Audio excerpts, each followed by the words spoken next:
Bueno, yo le quería dar la bienvenida a todos. Soy Adriana, ya me conocen, la bibliotecaria. Yo les quería comentar que este no es solo un espacio donde hay libros, todos sabemos que hay libros, sino que también es un espacio de encuentro, donde se hacen presentaciones de libros, muestras, se prestan instrumentos, se da clases de instrumentos. Y bueno, es un lugar de encuentro, así lo queremos como formar, ¿no? También invitarlos a ustedes, los estudiantes, que vengan a consultar el material que hay, porque son re pocos los que vienen. De artes visuales son re pocos los que vienen a consultar.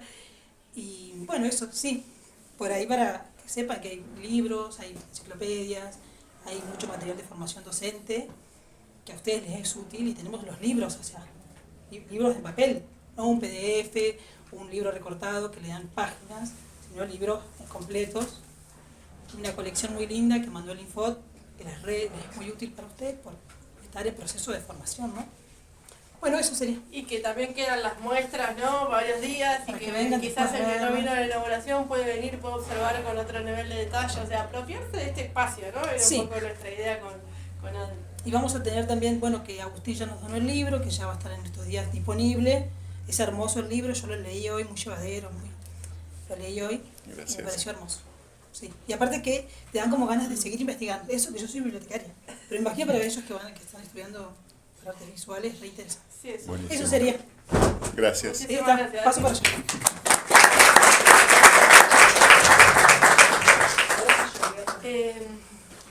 Presentarlo un poco a Agustín, igual él se va a presentar mejor que lo puedo presentar yo, pero contarles un poco que esta propuesta surgió, o sea, nosotros tuvimos la presentación del libro de Agustín en Cofradía Arte Sur, que es un espacio independiente, está a cargo de Claudio Belcó.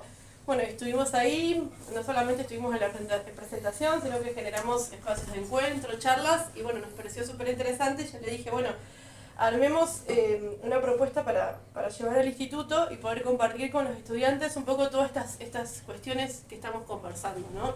No solamente compartir la obra, que me parece muy valioso poder tener obra original, que uno a veces estamos lejos y no tenemos esa cercanía, ¿no? De poder acceder, o a veces no vamos, que es algo que venimos como charlando, no van a veces al Melipán, no se acercan, ¿no? A la producción de obra, así que también me parecía súper interesante tenerla acá. Pero aparte de eso, poder conversar sobre todos los disparadores que plantea el libro, no solamente pensar el legado, pensar el archivo, qué hacemos con el archivo, pensar el valor de la obra como objeto, pensar el valor simbólico de las obras cuando quedan, ¿no? Cuando son como muchas cosas que conversamos, ¿no? Y que debatimos ese día que nos encontramos, y nos pareció súper interesante poder llevar esos debates a este espacio. Por eso es que no solamente va a ser hoy, que es la presentación de la muestra, del libro, sino que vamos a tener mañana un taller súper interesante. Está pensado desde el lenguaje cinematográfico, que tiene que ver con como dos puntos esenciales del lenguaje cinematográfico. Uno es la cuestión del guión, que es una traducción escrita a pensar en imágenes. Es súper interesante el guión literario como objeto, ¿no? Más allá de que vayamos a hacer una producción audiovisual o no. Y la segunda es el acercamiento a la cámara, cómo mira la cámara, qué elementos aparecen, y bueno, pensado a partir de los disparadores de los relatos que plantea el libro, lo pensamos. Que lo va a dar, ¿cómo se llama? Ladislao. Muy bien. Ladislao Givine. Yo traté de aprenderme la palabra. Así que bueno, eso por un lado, y por el otro lado vamos a tener la propuesta del lunes, ¿no? Sí. Que ahí Agustín va a contarles un poco más en relación a esto del archivo, ¿no? A cómo genera, a cómo investiga, a cómo genera esos procesos de archivo, de catalogación, y también vamos a tener una pequeña instancia de taller, también para indagar con ustedes qué sabemos de eso, qué ideas tenemos sobre la catalogación, sobre el archivo. Así que bueno, eso también es algo que va a suceder el lunes. ¿A qué hora? A las 8 también, A las 8. ¿no? Si no me equivoco. Así que bueno, nada, invitarlos, y la obra va a estar toda esta semana y toda la semana que viene con estas actividades. Así que no solamente acercarse a las actividades, sino también acercarse a visitar la muestra. Bueno, gracias. Pero venite, no me dejes solo. La cámara me inhibió. Bueno, en principio, mi nombre es Agustín, soy Agustín Gigli, docente, seguramente varios me han visto por algún lado, no sé si alguna ha sido alumna, sí, alumna mía. nada que ver con el arte, en realidad, salvo pertenecer a una familia que tuvo varios artistas. Estas obras que están acá, los cuadros y esta escultura, no son míos, para que quede claro, son de mi abuelo. El artista, en este caso, era mi abuelo. Ya murió hace unos cuantos años, en el año 83. Y bueno, también mi abuela era artista, mi tía, unos cuantos. Parte de, si se quiere, de la herencia que recibí, es lo que digo en el libro, cuando murió mi papá, recibí una herencia que fue, de alguna manera, el legado artístico de mi abuelo. Mi papá se dedicó casi toda la vida. Él era arquitecto, tenía su vida profesional, familiar y demás, pero se dedicaba también a difundir y ayudar, mientras estaba en vida mi abuelo, a difundir, a organizar muestras, y lo continuó haciendo cuando murió, y organizó varias muestras, varios catálogos, y de alguna manera nosotros, los nietos, heredamos eso que puede ser bueno, puede ser un peso también, ¿no? Dentro de lo que uno ve, de lo que yo veo, es que a lo largo de los años la gente se olvida. Y es correcto, digamos, no es que está mal o algo, ¿no? Entonces un artista como fue mi abuelo, que en su momento tuvo reconocimiento público, era a cualquier crítico de arte o trabajador de museos, se lo mencionaba, lo conocían. Eso ya no existe más. Hoy cuesta encontrar personas que lo recuerden, que conozcan la obra. Y entonces hace unos años yo empecé a trabajar en cambiar, si se quiere, el lenguaje en el cual se presenta la obra. Y empecé a digitalizar libros, catálogos, fotos, fichas, que había juntado mi abuelo y mi papá, y habían hecho durante un montón de años.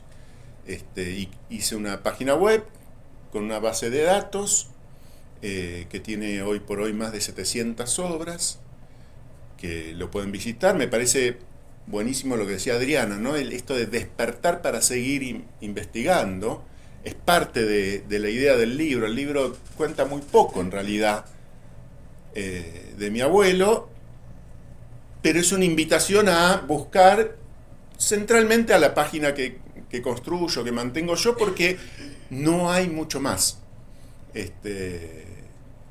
Como él murió antes de la era de internet y demás, no hay mucho. Hay algunas que otras cosas, pero centralmente está ese gran catálogo, esa base de datos que fui construyendo. En un principio yo empecé esta tarea alrededor de 10 años atrás.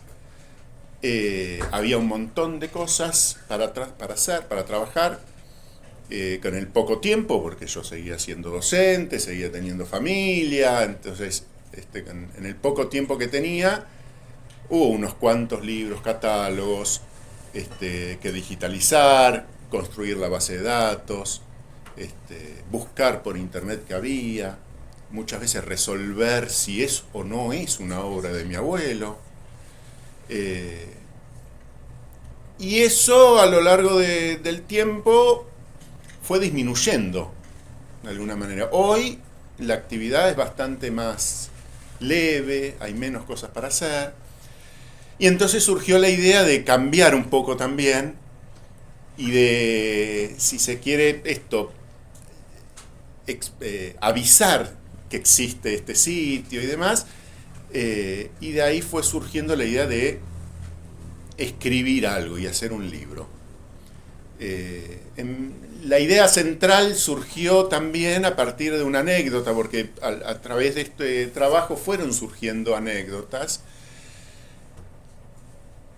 Y una que disparó es la que comienza el libro, de una persona que se contactó conmigo, como una decena de personas, ¿no? Tampoco muchas, que le pasó algo parecido a lo que, si se quiere, me pasó a mí. Murieron sus padres y sus padres tenían un cuadro de mi abuelo. Y entonces esa persona heredó un cuadro y no tenía muchas ganas de mantenerlo en principio.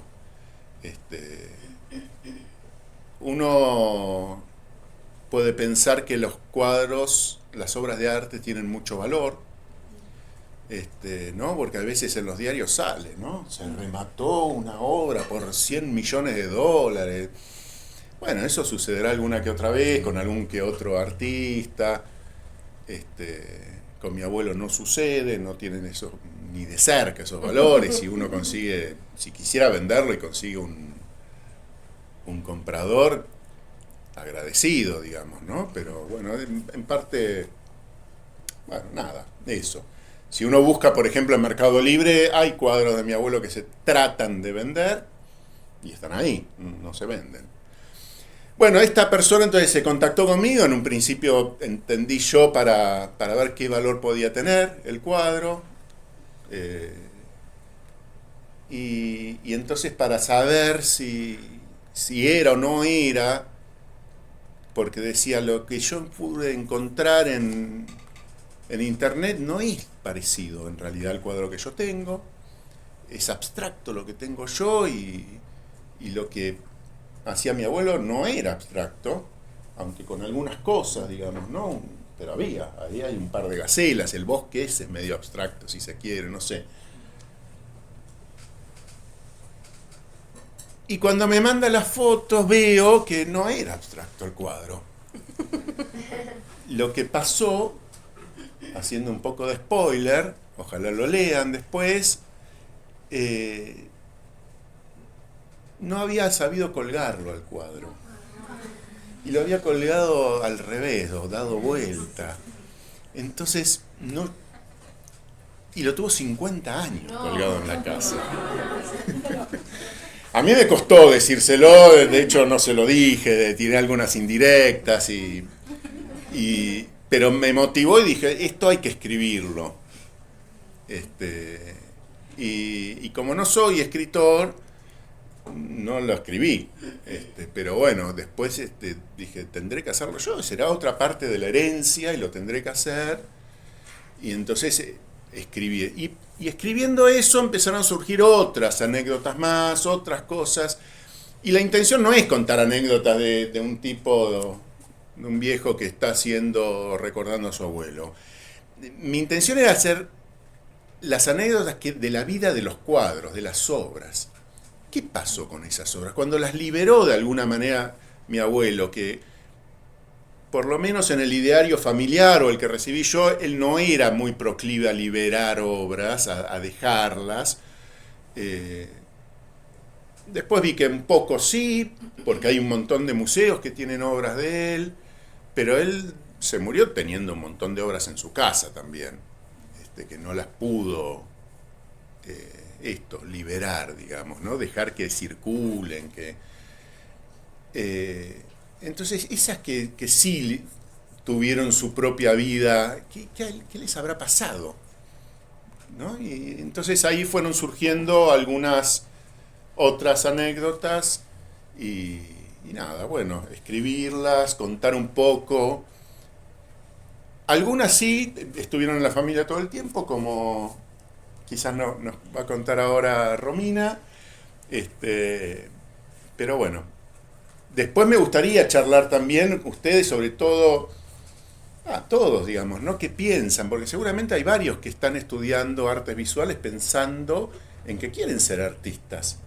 Hoy por hoy no me imagino mucho queriendo estar estudiando el profesorado porque quieren ser profesores, ¿no? No sé, me pueden corregir, pero el oficio, la profesión de profesor hoy está bastante complicada. La artista hay que rebuscársela, hay que construirla también y todo, pero bueno, es muy interesante y hay que construir redes también y cosas. Bueno, yo me estoy como aproximando a conocer cómo fue eso, porque yo digo siempre también, quizás justamente porque tuve un abuelo artista, me dediqué a otra cosa. No estaba tan...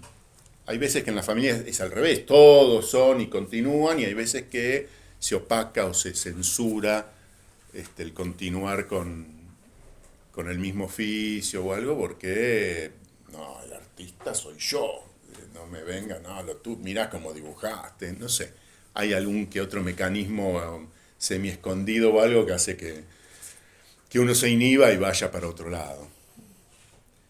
Pero bueno, un poco así surgió el libro.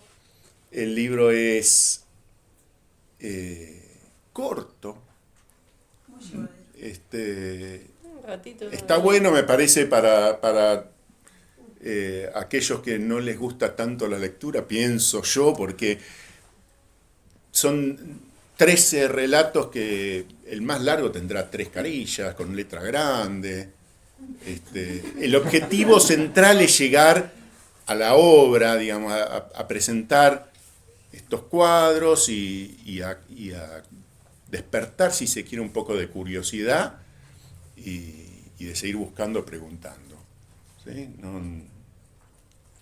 Pero bueno, como decía Adriana, hay un libro acá en la biblioteca.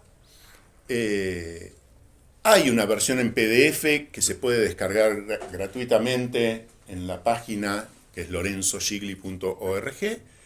Hay una versión en EPUB, que es para los que tienen libros electrónicos, las libretitas así para leer libros electrónicos, que también se descarga gratuitamente. Y si no, se puede pedir prestado, y si no, se puede comprar también. Ahí tenemos algunos para vender, que está en Macayo, vale 20.000 pesos, pero sabiendo que son estudiantes, sabiendo que somos docentes y que estamos a ultra fin de mes, qué sé yo, hoy, si alguien lo quiere, vale 10.000 hoy. Y lo quiere regalar, genial, sería buenísimo, pero está libre. Se puede, genial, pedirlo prestado, pedirlo, lo compra uno y se lo van pasando. Sí, con tal de que se lea, cualquier método está recontra aceptado. Y también otro es escuchar. Y podemos escuchar. La propuesta es que Romina les lee uno y yo después les leo otro, sí, si les parece. ¿Mm? Bueno, el que yo elegí se llama El astronauta y dice: para 1975 el garage de Acassuso ya había sido demolido. Era un garage con una habitación arriba que se subía por la escalera exterior. Yo diría que no tengo recuerdos, solo unas pocas fotos. Matías tenía su batería, o por lo menos hubiera sido un lugar genial para que la tuviera. Lo demolieron como parte de la reconstrucción de toda la casa y en su lugar hicieron una pileta. Fue otro lugar genial. Al lado del garage y al lado de la pileta estaba el astronauta.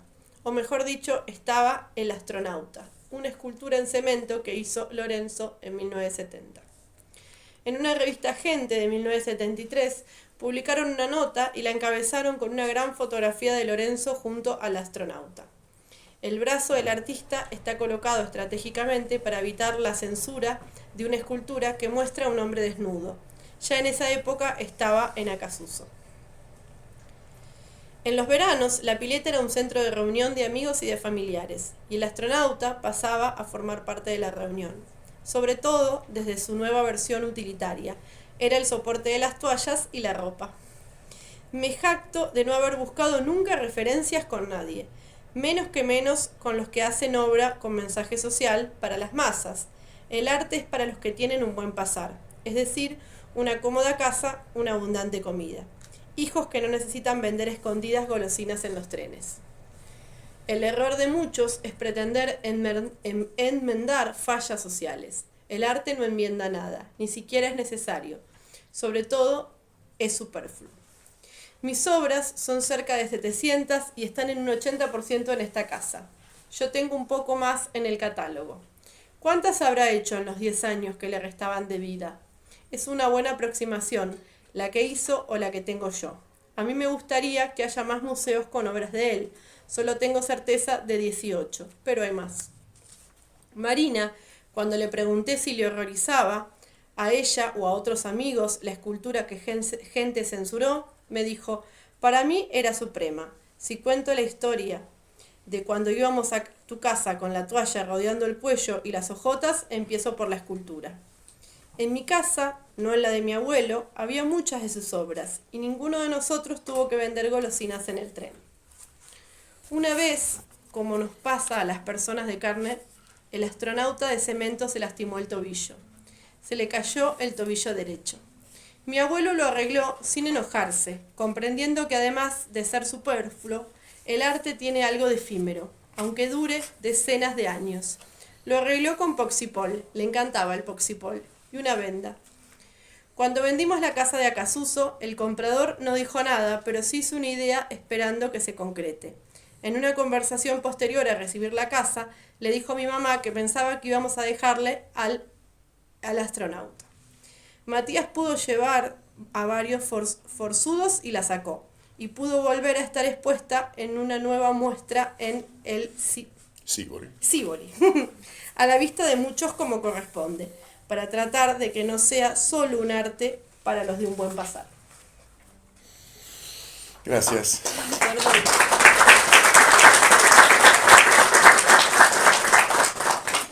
El astronauta es una escultura en cemento como esta, pero es un hombre más grande que yo, digamos, ¿no? Es un tamaño Acá importante. está la imagen. Sí, en el libro está la foto, Muestra la censurada, pero bueno. Y ambas tienen poxipol. Esta y aquella, sí. Es tremenda la foto de gente, ¿eh? Y sí. Podría haber cambiado el ángulo también, pero bueno. Es linda, la foto me parece interesante. Sí, eso. Acá está en blanco y negro, se puede buscar en la página, está en color, está toda la nota de gente, pero bueno. Bueno, y yo les leo uno que se llama Dos gacelas del 47. Laura vivió su exilio en un departamento frente al departamento del exilio de Falvo. Ambos eran porteños y estaban en Roma. ¿Cómo no te acordás cuando vino a casa con su perrita? Me repite mi hermana y no lo recuerdo. Debe haber sido antes del golpe del 76, antes de mis 8 años. No lo recuerdo. Falvo no tenía familia y cuando murió, fueron Laura y su mamá las que tuvieron que desarmar el departamento. Algunas de sus cosas están en la Biblioteca Nacional, en el Fondo Falvo. Entre esas cosas, una carta que Adelaida le escribió, una de tantas cartas que le escribió, y una de las que Laura eligió para la exposición Cartas de la Dictadura. Me enteré tarde de la exposición, a través de internet y de un archivo a modo de catálogo. Son 3 las cartas de Adelaida que están acompañadas por una foto de Falvo y su perrita. En la del 79 dice que recibió carta de Falvo justo antes de suicidarse. Es imposible saber si es verdad, una mentira o una exageración. ¿Por qué le mentiría así a un amigo distante que se comunica por correo y no puede hacer nada? Habrá que creer. El exilio no es fácil. Mucho menos cuando se sale de su país sin opción, sola, de un día para el otro, sin nada. Tengo un cuadro de tu abuelo en la baulera, me dijo Laura. ¿Lo querés? Son 2 gacelas, madre e hija en un bosque amarillo y verde. No tiene título y yo le pongo como referencia 2 gacelas. Está catalogado de cuando Adelaida y mi papá hicieron la división de obras. Le tocó a ella. Ya eran muchas las obras para llevarse a Italia y se la regaló a Laura o a Julia, la mamá de Laura. Una balanza entre alivianar peso y agradecimiento a la amistad que solo Adelaida sabría hacia dónde se inclinaba. Acá podemos hacer un juego de cuál será estas 2 gacelas, ¿no? Y es este cuadro de ahí, que me llegó así, de esa manera, de alguna, ¿no? Conociendo a una persona a través de, no lo explico ahí, Adelaida era mi tía, la hija de Lorenzo, el artista, otra artista era ella. Y entonces a partir de esa exposición me contacto con la persona que lo organizó, y es eso que se repite. Estamos en un ciclo en que la gente se quiere desprender de las obras de mi abuelo. Y yo estoy en la pelea de al revés, tratar de convencer de que todavía pueden tenerlas, ¿no? Como decía Sebastián, acá hay un poco de Poxipol porque se dañó un poco. Y si miran en detalle un poco, acá también está un poco dañada. El marco de esta, y esa también está dañada. Se va degradando, se va perdiendo de alguna manera. Esta se me quebró trayéndola para Esquel. Y ya tenía igual algo parecido a lo de lo que les contaba recién del cuadro que estaba torcido, no lo supieron colgar. Le hicieron 2 agujeros para poder colgarla y atarle ahí una soguita. Son las cosas que le suceden a las obras, que es lo que de alguna manera me atrajo en este último periodo. ¿Qué les pasa cuando uno hace una obra y después la vende, la regala y pierde contacto? ¿Qué les sucede? ¿Hasta cuándo la gente tiene interés por esas obras? ¿No? Entonces un poco, quizás el libro no resuelve eso, comenta un poco sobre eso. Pero bueno, nada, eso, no sé si alguno llegó a leer algo, porque sé que algunos con José estuvieron charlando un poco, no sé si alguien o alguien quiere preguntar algo, sería buenísimo. Me dijeron que son capaces de preguntar, que la timidez no gobierna.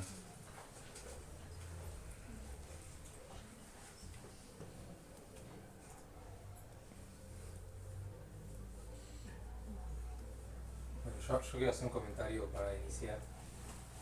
Después siguen toda la historia. No, te quería contar porque vos decías que bueno, no está en muchos museos o que no es tan conocido. Acá hace el año pasado una charla vino una grabadora que era investigadora en arte, Seba Farji, y dio una charla sobre un grabador, José Rueda, que había tenido, si no me equivoco, como maestro a Lorenzo Gigli, entre otros que nombró Eva, ¿no? Me pareció interesante que ahí aparecía, así como aparece a veces nombrado junto a otras personas que también tienen mucho que ver con esa época y con cómo se conoce el arte de esa época. Hay algunos nombres así más destacados, pero hay muchos grupos también y de redes de artistas. Que es interesante por ahí ir reconstruyendo y ver cómo las pinturas formaban parte como una red más amplia de contactos, de gente que se vinculaba a través del arte. Sí.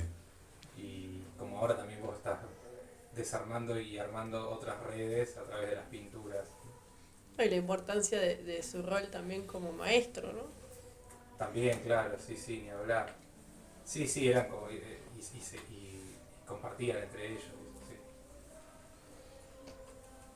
Buenísimo. Sí, ahí en lo que leía Romina hablaba de 16, 18 museos. Sí, 18. Bueno, Y vimos en el libro... encontré uno nuevo. Para una nueva edición o algo se puede cambiar si se quiere eso, porque... Estaba muy interesante el libro también que llevaste a Cobradía, que estaba bonito. El catálogo. El catálogo. Sí. Eso era muy interesante. Sí, algo que me interesa, digamos, de alguna manera también charlar con los artistas y futuros artistas, es que seguramente muchos van a tener nietos. Entonces, aliviánenle el trabajo al nieto. Vayan haciendo, aunque sea una caja, ir juntando cada vez que sale algo en un diario o algo que sale en internet, ahora que tanto no se imprime, no hay tanto diario papel, imprimirlo y dejarlo en la caja, porque a veces uno piensa, no, total va a estar ahí, y no, se termina perdiendo después. y en la medida de lo posible hacer un catálogo, hacer un libro. Me parece que el papel perdura mucho más que las redes sociales, ¿no? Que una página que uno pueda crear en internet. Y viene bien eso, ir anotando qué es lo que hizo, dónde apareció un cuadro, si se lo colgó transitoriamente en el consultorio de alguien, ir anotando todas esas cosas que ayudan un montón para crear ese prestigio, ese conocimiento y demás. Hay que tener presencia, hay que colgar obras o apoyar obras e ir registrándolo a eso, ¿no? Yo te escuchaba, voy a pillar. Yo te escuchaba decir que bueno, que un poco es una carga, ¿no? Si bien por ahí es un orgullo, también es una carga. Vos tomaste la posta en tu familia de correr con esta carga, y esa es mi pregunta, y si la compartís con alguien más. Vos decís, bueno, recupero esto de mi abuelo, me preocupa que no se quieran quedar con obra, digamos, ¿con quién compartís esto? Digamos, si hay alguien de tu familia con quien vos puedas compartir, y cómo lo pensás a futuro, ¿no? Digamos, todo este espacio de obra que debes tener en tu casa, ¿cómo la vas a compartir en un futuro? Lo comparto con mis 4 hermanos, esta herencia. Sí. Yo sí lo siento un poco como carga. Un poco sí. Porque si no lo hacemos nosotros, no lo hace nadie. Si mi abuelo hubiera sido Bernie o hubiera sido otro, no hace falta hacerlo. Pero en este caso, si no lo hacemos, no lo hace nadie. Entonces, somos 4 en principio que lo hacemos de distintas maneras, no necesariamente coordinada, pero bueno, sí, lo hacemos cada uno como puede. Y también algo que lo digo en el libro es que esperaría que no sea esta carga heredada a mis hijos. Me gustaría que ya se termine eso de alguna manera. No lo voy a lograr en el sentido de lograr que, creo yo, que sea tan reconocido como para que se estudie y se difunda por fuera de la familia. Entonces, en parte también lo que hago es trabajar esto de se va perdiendo. Se están dañando las obras, en algún momento se perderán. Y no me acuerdo, otra cosa más también habías dicho, ¿no? ¿Te estoy respondiendo todo o no? No, sí, me quedo como pensando y siento como cierta nostalgia, ¿no? En lo que vas diciendo y bueno, un poco como que me llega esa nostalgia, ¿no? El también ir pensando esto de que se va perdiendo. Sí. Pero también cómo podemos hacer para que no, ¿no? Y sí, es difícil. Yo hago algo en la medida de mis posibilidades sin matarme haciéndolo. No quiero tampoco hacer como mi papá, por ejemplo. Una cosa que hacía era, cuando se enteraba que había remates en los que participaban cuadros, iba, y si le parecía que el precio no era el acorde al que debería tener, lo compraba. Y yo no quiero hacer eso. Yo no quiero poner plata, por ejemplo, para hacer estas cosas. Entonces, algunas, bueno, están ahí. Por eso yo le digo también, hay cuadros en Mercado Libre y están baratos. No sé, bueno, uno parecido quizás a no sé, 600.000 pesos, creo. Lo suficiente como para que digas, no lo compro.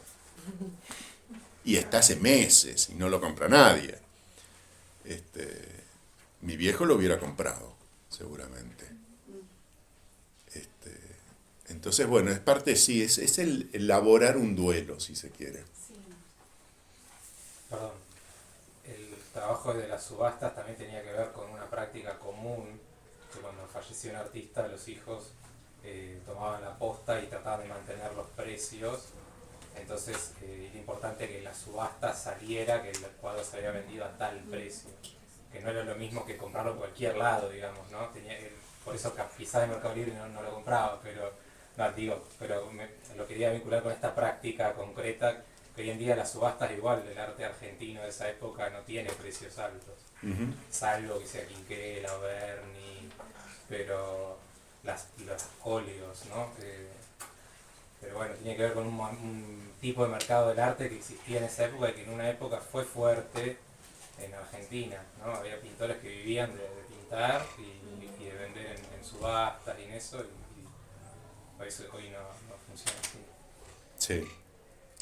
Sí, yo creo que hace un tiempo a esta parte también hay como una idea, una reflexión sobre el arte y el objeto, ¿no? Como que ya hace muchos años eso se puso en tensión qué de la obra, y en algún momento era un objeto de valor, un objeto de consumo, un objeto que daba cierto estatus también, ¿no? Había como un montón de parámetros que tenían que ver con la adquisición de obra, que bueno, hoy creo que está en cuestión, ¿no?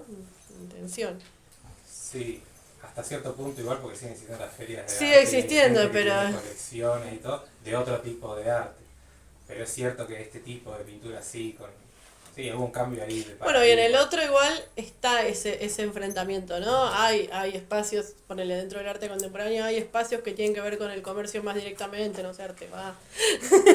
Y después hay espacios que tienen que ver con lo vincular, con lo social, con lo relacional. Digo, esas dos están en puja un poco, ¿va? No sé,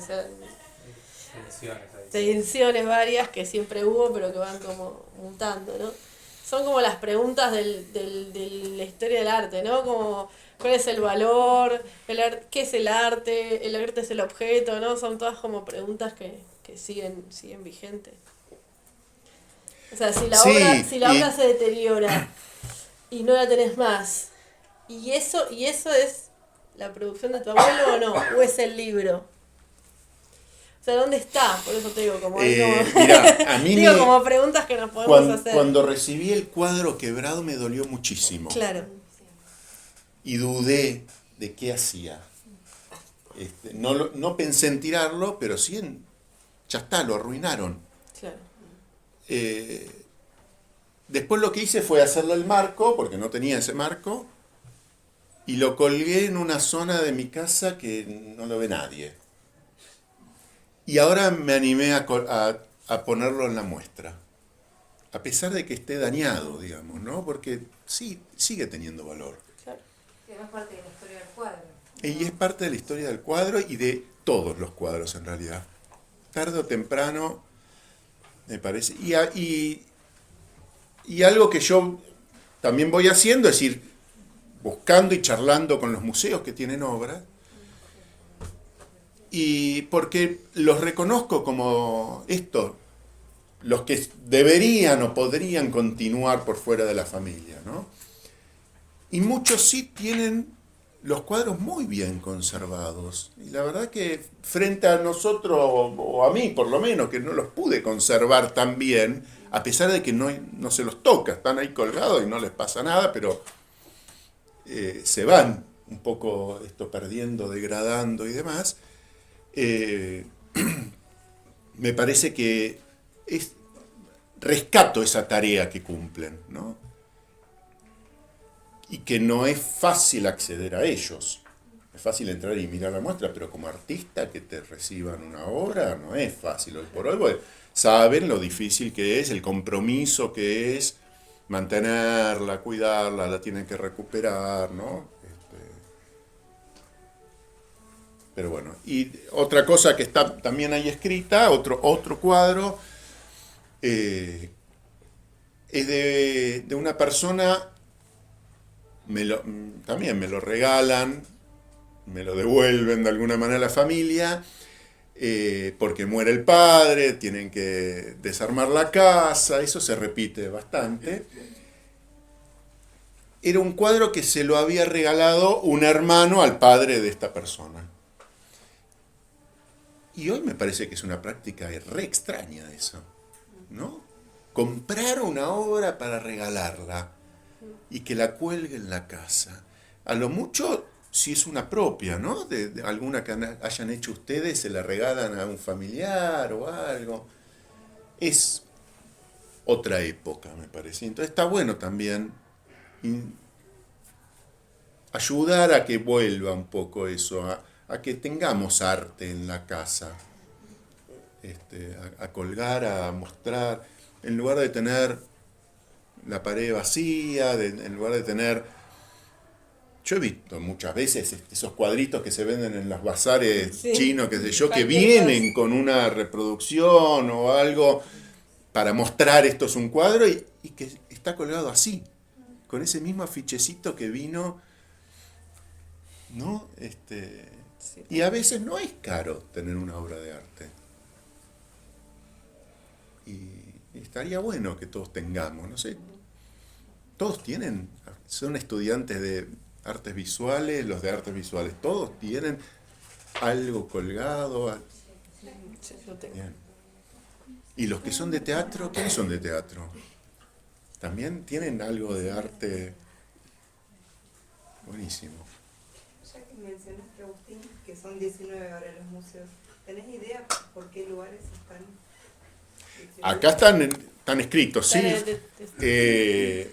Hay, que yo sepa, un par en Italia, de donde era él, aunque hay un catálogo que dice que tiene, en otros museos de Italia también tienen obras, pero no logro encontrar cuáles. Hay uno en Uruguay y después en Argentina. Desde Bahía Blanca, Tandil, Buenos Aires hay varios. En Rosario, en Santa Fe, en Salta hay uno muy famoso que hicieron una estampilla sobre Güemes. ¿Cuál fue que hizo la muestra ahora hace poquito que me dijiste que viste que había hecho una colectiva que había obra de Lorenzo? Casi un año o cada 2 años aparece, que rescatan las cosas, los museos sacan lo que tienen en depósito o algo, y bueno, también cuento una historia de que fui a un museo confundido pensando que iba a encontrar una obra, y me encontré con otra colgada, que no sabía que existía, que estaba. Pero bueno, yo tengo certeza, por ejemplo, también tengo una carta de una persona que le escribió a mi tía, Adelaida, que ahí leíamos, pidiéndole información sobre, y le mandó una foto del cuadro, que era de Santiago de Chile. Entonces aproveché en un viaje a Santiago de Chile para ir a buscarlo. Lo único que tenía era la dirección, el nombre de la persona. Hacía 40, 50 años había escrito la carta, no lo pude rastrear la casa ya no existía.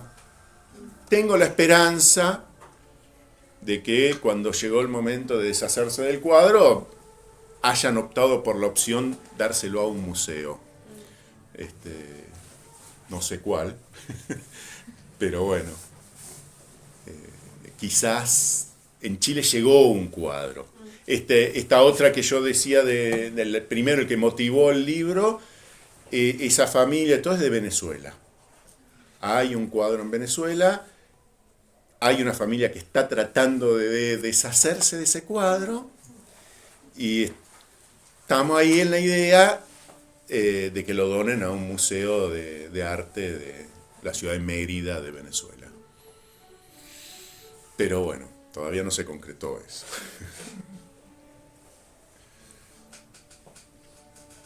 Igual te lleva a estar en contacto con lugares y personas que ni siquiera cruzado por tu otra carrera, digamos.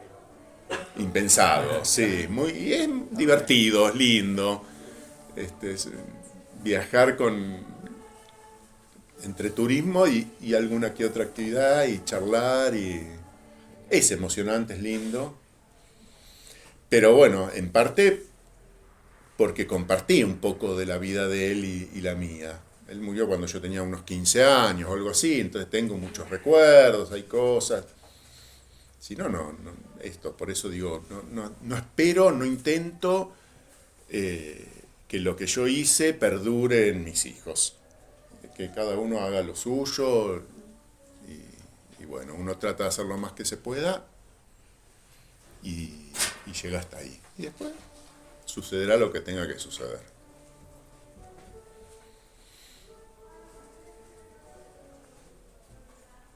Bueno, ¿se animarán a leer? ¿Qué les parecen las obras? No tienen por qué ser buenas, nada. Para mí, son los que yo tengo. Hay otras que son mucho más, si se quiere, impresionantes, grandes. Hacía algunas cosas muy grandes. ¿Y acá en Esquel hay Melipal o Trevelin? ¿Hay alguna? Como para exponer. ¿O está pensado en algún momento capaz les gustaría? Acá estamos armar poniendo. una exposición de Melipal?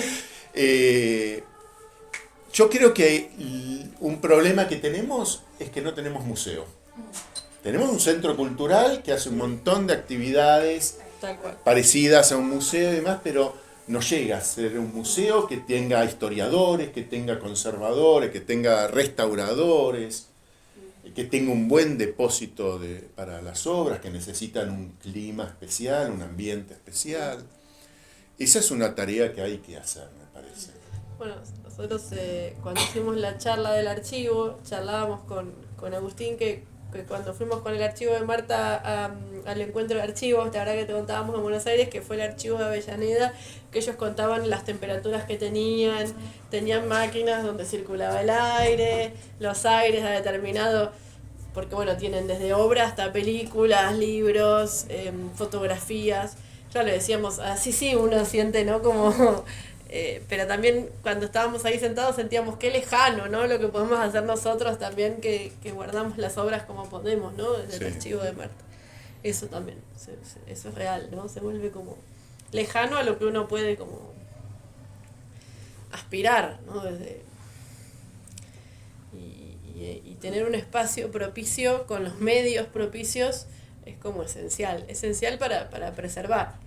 Este lugar que te digo tiene esos recursos porque tiene las películas de Leonardo Fabio. O sea, tiene esos recursos por eso. Todas las demás obras no le importan tanto como, claro, o sea, como una obra particular que tiene un enorme valor. Si en un museo hay una obra de Verne, o bueno, es distinto, ¿no? Como por el valor que tiene. Sí, no sé cuánto tendría que hacer esa diferenciación un museo, pero las hacen seguramente. Las hacen, pero yo no digo que las tendrían que hacer, ¿no? Pero sí. O sea, distribuyen recursos en función de esas cuestiones, me parece. Está, ¿no? Esa diferencia como es notoria. Sí, que no es que necesariamente hace el museo, pero como que, bueno... El Estado. Tenés un Verne y te van a dar plata para que se mantenga. Claro. Pero ni podés tener los recursos que decía Ron. Claro, le dieron plata porque estaba ese patrimonio, o sea, considerado, ¿no? Habría que ver, ¿no? Hoy en día no da plata. No, sí. Pero sí, hablábamos de eso también en la charla, ¿no? Qué importancia tener un espacio de conservación, no hay, digamos. Y podemos decir, el Melipal hace lo que puede, pero no es un museo, digamos, no funciona así. Y ya vos mencionabas que tu abuela y tu tía también fueron artistas. Sí. ¿Por qué crees o conoces que la carrera de tu abuelo se desarrolló hasta el punto de en su momento estar en museos y todo, y las de ellas no? O no sé hasta dónde.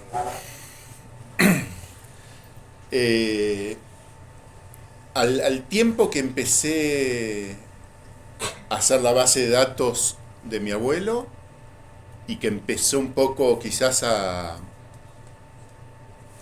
creo que fue en una visita a un museo que fui a preguntar si tenían la obra, porque yo tenía registrado que tenían, y para ver, y me decían, y también tengo de tu abuela, me dicen.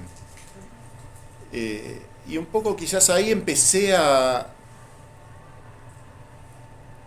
a pensar o a buscar y a tratar de hacer el mismo trabajo con ella.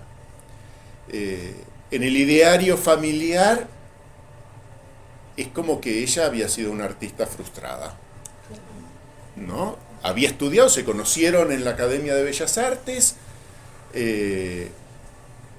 pero era una época en que alguien se tenía que dedicar a la familia, al cuidado de los hijos y del marido, o bueno, de la pareja, y ¿a quién le va a tocar eso? Y a la mujer. Entonces quedó como esa idea, y no tenemos muchas obras de ella tampoco. Pero en la tarea de ahora, de cuando pregunto por mi abuelo, también pregunto por mi abuela, y cuando busco en internet también busco por ella, llegué a no 700 obras como tengo de mi abuelo, sino a 40 de ella, que es poco, si se quiere. Pero llegué a que participó en 40 salones y muestras, Un montón. que eso ya no es tan poco. Creo que hay 6 museos que tienen obra de ella. Entonces, sí, no tuvo la relevancia que tuvo él, pero tenemos que empezar a llamarla artista, y que tuvo una carrera y un desarrollo artístico que merece también un trabajo, digamos. Y que su género influyó en esa falta de Yo creo que sí, reconocimiento. yo creo que sí. En falta de reconocimiento y en falta de tiempo y demás para hacerlo, porque no solo extra, no sé cómo se dice, intrafamiliar también, digamos. Claro. No digo que mi abuelo era un machista represor o qué sé yo, Pero había una pero dinámica, seguramente por claro. la época algo importante tenía, que él podía dedicarse. Él también, toda su vida laboral la hizo como profesor, digamos, ¿no? No era solo artista, no vivía de eso en principio. Ella creo que no, que se dedicó todo el tiempo a la Te familia. voy a preguntar eso. Tocó eso, digamos, sí, le tocó, qué sé yo, todos sabemos Eran cómo los fue. mandatos de la época. No, sí, el siglo XX, mujer, artista, toda en contra medio que tenía. Que también quizás ella fue la que le proporcionó a él que pudiese crear todo esto, ¿no? Al estar como... Sí, en parte sí. Sí, no creo que parte no, me parece que sí. Es que sí, o sea, Sí, hay alguien que... no quiero... Ahora, qué pena, ¿no? Porque es súper interesante Claro. la historia de... Ahora yo me voy como muy intrigada de qué pasó con ella. Bueno, entonces lee el libro. Siempre a donde vamos a la invisibilización Sí. de la mujer. El último capitulito se llama Falso. Y relata un óleo de una muchacha que es lindo, es lindo. Acá no se aprecia tanto, yo tengo una foto en color, no lo vi nunca.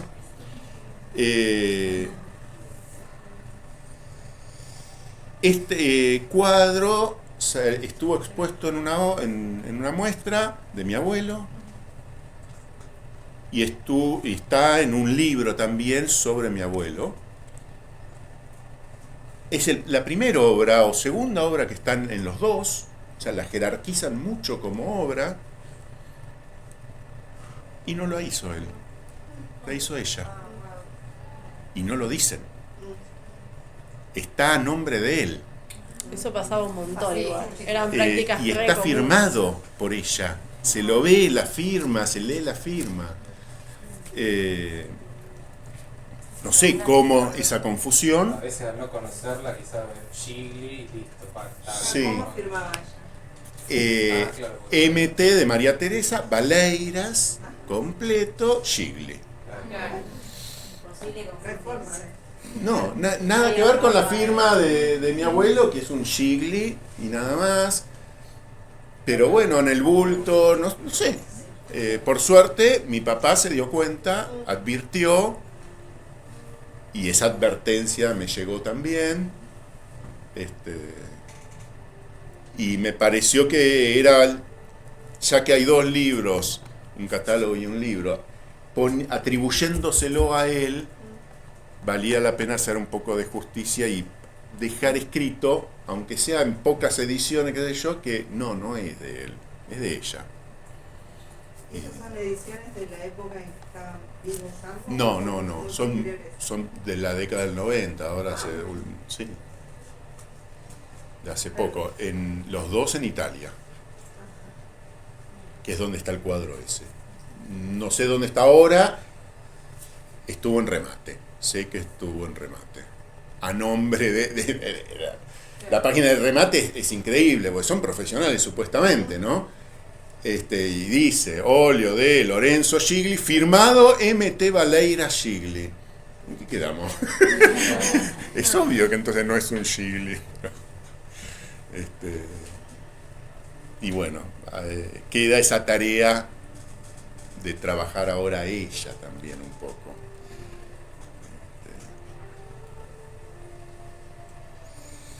Sí, se entrecruzan muchas cosas. Cuestiones de género, de época, de historias, ¿no? Mandatos sociales, de ambos, ¿no? Como la estructura de familia, bueno, hay muchas cosas para pensar, ¿no? Sí. En relación a la época. Y te quería preguntar por quién hizo el prólogo de Georgina Glusman, ¿no? Que es una investigación. Georgina Glusman escribió la contratapa, sí, me escribió unas palabras y yo las puse en la contratapa. Es una historiadora del arte feminista, muy interesante. Súper. Búsquenla en Instagram, síganla, es muy interesante las cosas que hace. Ella es una de las que me dijo, hablando de mi abuela, de alguna manera que no vuelque cosas muy peyorativas o algo en mi abuelo, porque era la época, lamentablemente, ¿no? Pero bueno, con ella tenemos intención yo tengo intención, vamos a ver, de hacer algo sobre María Teresa Baleiras. Sí, Vos la conociste también por buscar obra de tu abuelo, de esa manera. sí. Ya buscando de ella, en realidad. Claro. Ella escribió un libro sobre artistas, mujeres,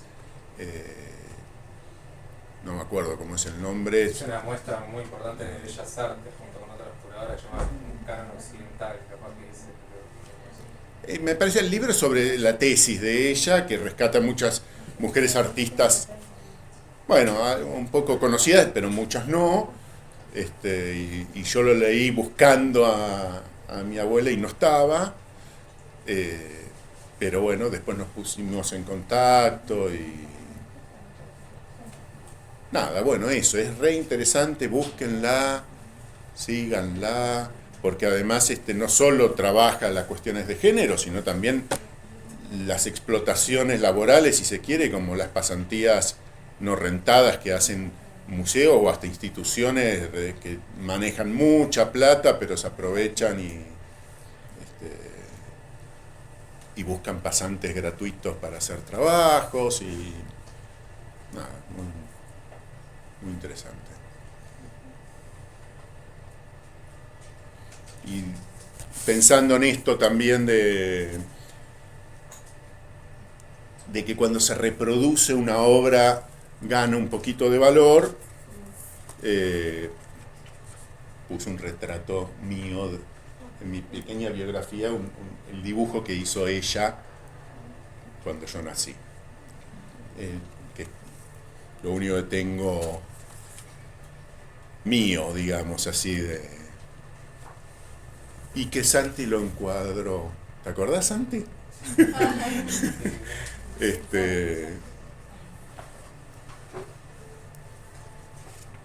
Sí, bueno. No sé si alguien más quiere decir algo. ¿Lo viste pintar a tu abuelo alguna vez? Sí, no tengo mucha dimensión, no recuerdo de cuánto tiempo pintaba, pero sí de ir a buscarlo, porque siempre lo buscábamos los domingos para almorzar y demás, y él muchas veces estaba pintando. Una vez me pidió que firme yo un cuadro, y no me salió la firma, entonces la borró y no firmé ningún cuadro. Tampoco me acuerdo cuál era. ¿Y te acuerdas cómo era su proceso? Si dibujaba primero, o si pintaba directamente, o hacía bocetos antes. En algunas obras sí, hay muchos bocetos. No sé cómo lo hacía, pero por ejemplo en el Güemes, que es la obra esta que está en Salta, que es muy grande, 3 metros por 4 metros más o menos, esta que digo que hicieron una estampilla después con esa obra. De esa hay varios bocetos.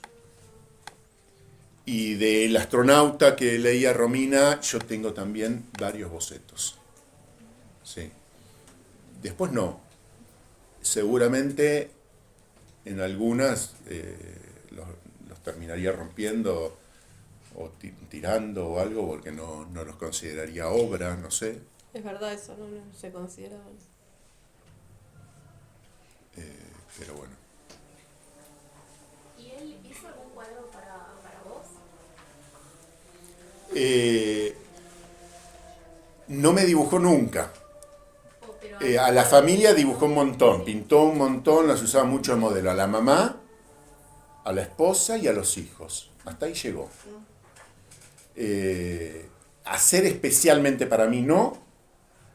Lo que sí un día agarró y nos dijo, por lo menos a mi hermana y a mí, que yo tengo recuerdo, nos puso algunos cuadros y nos dijo, elegí y te regalo. Y yo elegí este. Ah, sí, es hermoso. Este es el que, de los que estaban ahí, digamos. Es un periodo, el de las gacelas sobre todo, pero el de tiene más animales y qué sé yo, que no sé si es tan atractivo a mi gusto. ¿Y hay alguno que vos dijeras, quisiera que se conservara, pero por mucho, de todo lo que vos has ido recopilando? No sé, no. Hay algunos que son, por ejemplo, este que yo contaba que encontramos en las vacaciones que vimos sin saber, que está colgado en el Museo Rosa Galisteo de Santa Fe. Es un cuadro de mi abuela, un retrato de mi abuela. Está acá también, no sé si se pierde quizás un poco, ¿no?, en las reproducciones que hay acá, pero así tan grande y qué sé yo, es muy lindo. Ahí en el museo también tenían un retrato de su madre, de mi bisabuela, que pudimos ver ahí porque no estaba colgado, muy lindo también. Sí, hay los retratos familiares o de grupos familiares de las personas son muy lindos. Son sobre todo de un periodo en que él vivía en Italia, pero esos son muy lindos. Y si se conservan, genial. Si no, ¿qué le vamos a hacer? No sé. Yo no sé si versátil es la palabra, pero qué distintos los cuatro. Sí. Eso me asombra a mí, porque yo que soy una Sí. ignorante de... Bueno, Y con la escultura, otro más iba a decir, todavía, sí. y las que aparecieron en el video que no te gustan. Ahí hay como una variedad re distinta también en tridimensión. Sí. Re diferente. Esta escultura que yo me traje a Esquelbor, él estaba en Buenos Aires, es lo más chiquito. No, hay una... El Einstein, te decían, es más grande que yo, el astronauta, después tiene un Einstein, que es una escultura de mínimo 2,5 metros. Sí, son gigantes. Sí. Lo que se ve en ese pequeño registro. Sí. Sí, son gigantes. Bueno, Bueno. yo muchísimas gracias por escuchar. muchas gracias por venir. Si después hacen alguna actividad o algo, me encantaría ver si es nada, Sí, todo lo que para saber qué sentimientos afloran a partir de ver las obras o de leer el libro. Y si no, nada, también. Hay veces que uno lee, mira el cuadro y ya está, listo, pasó. ¿Qué le vamos a hacer? Y nos vemos el lunes, bueno, mañana lo de tu hijo, igual nos vemos el lunes para la El charla. lunes hacemos, sí, no sé si con un curso en particular. ¿Está invitado con- el tercero? ¿No? Familiar, Tercero. sí. Sí, pero bueno, está abierta la invitación. Ahí vamos a ahondar más en el proceso de buscar Mañana, información y guardarla. Ah, primero. Gracias. Muchas gracias.